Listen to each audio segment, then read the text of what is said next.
there, this is Amanda Frankel with our Crafty Playdate, and today we are going to make just the easiest little treat box. Pretty cute and holds one of my very faves. Anything that has peanut butter in it, seriously, is one of my faves. But since it's a pumpkin and it has a little jack-o'-lantern, I thought it'd be fun to put a little pumpkin on it. And I want to make this real quick for you. You're going to love it. Okay. You can do so many things with this little box. I do have another video in case you like somebody a little more than one pumpkin. But right now, we're just going to show you how to quick and dirty make this little box. Okay, it is, I'll put it right here so you can kind of see it while I'm doing this.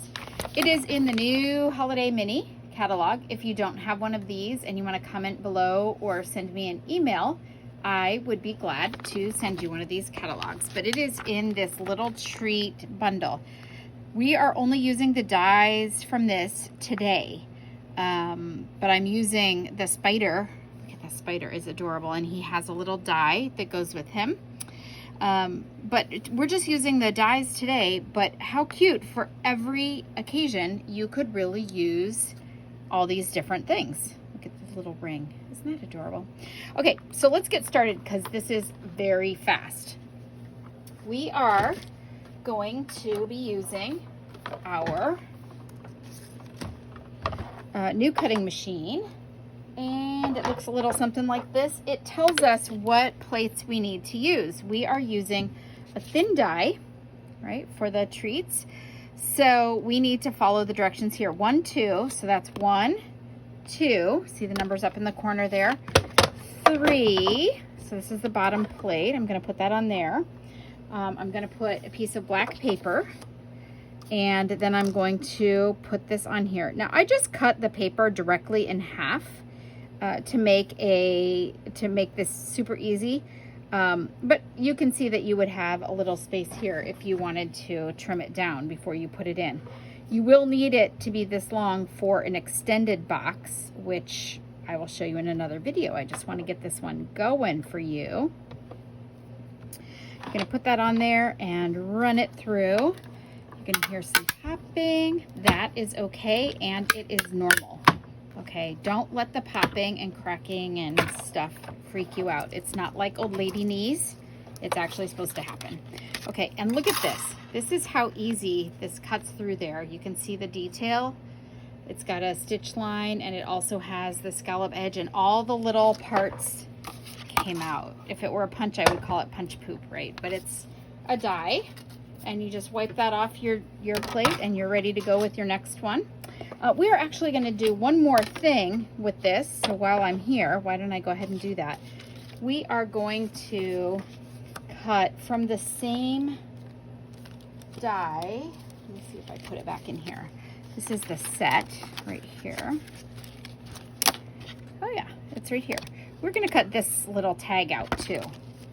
And we're going to cut that out of orange. That was basic black paper, of course. This is pumpkin pie. And same formation because it's a thin die again, so no big deal. We're just gonna crank that through. And that's it. Now, see how cute that is? It's got some cute detail to it too. If you wanted to do any kind of fancy treatment, for example, in this catalog, I'm going to hold this really close here. You can see that they embossed this box. If you wanted to emboss it, for example, with that spider web embossing folder, you would do it at this point. So you would just take this and then grab, let's see if I have it here.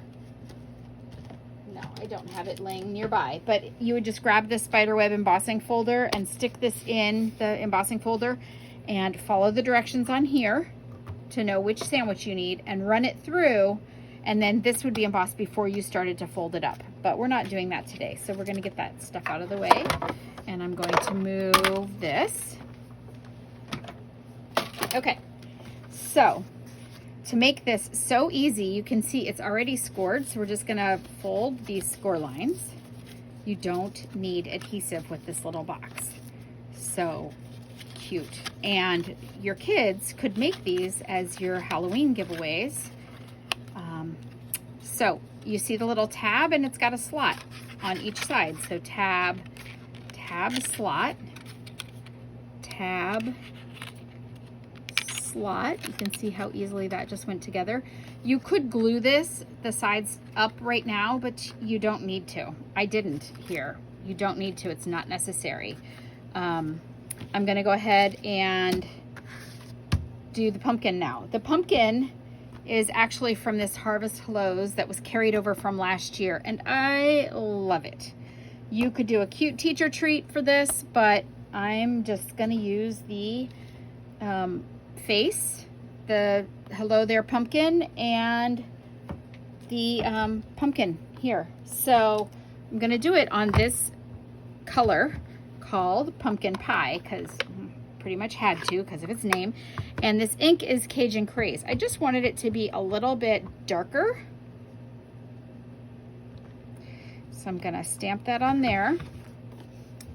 This is the punch that goes with it. It looks like an apple. It even punches a little stem and a leaf, but you don't need that. So once you've punched it, or once you've stamped it, you can just stick it right in there and punch it out. And there's my little pumpkin. I don't need this again, so I'm gonna throw that out of the way. And now I can stamp with my black.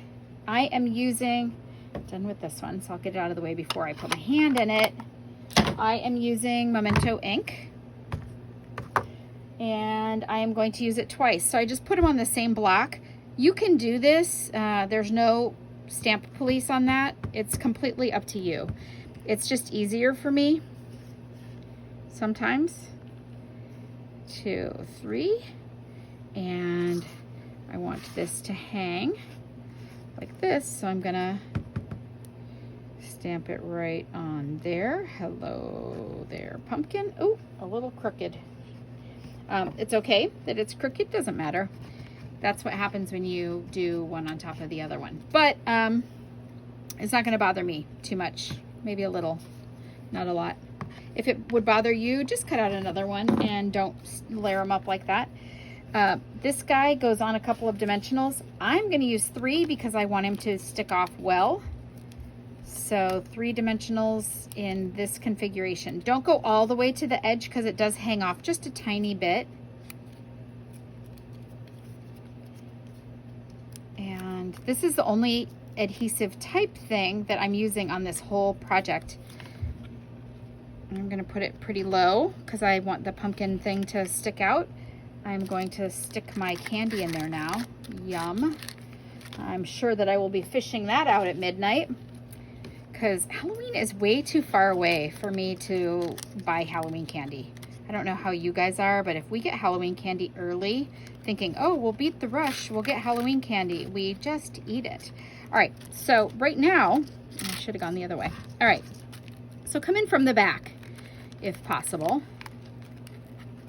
And it just goes right through the front. You know, this slot for the ribbon was cut out with the Big Shot, all in the one die, so I don't have to do anything. And I'm using this very awesome glittered organdy ribbon.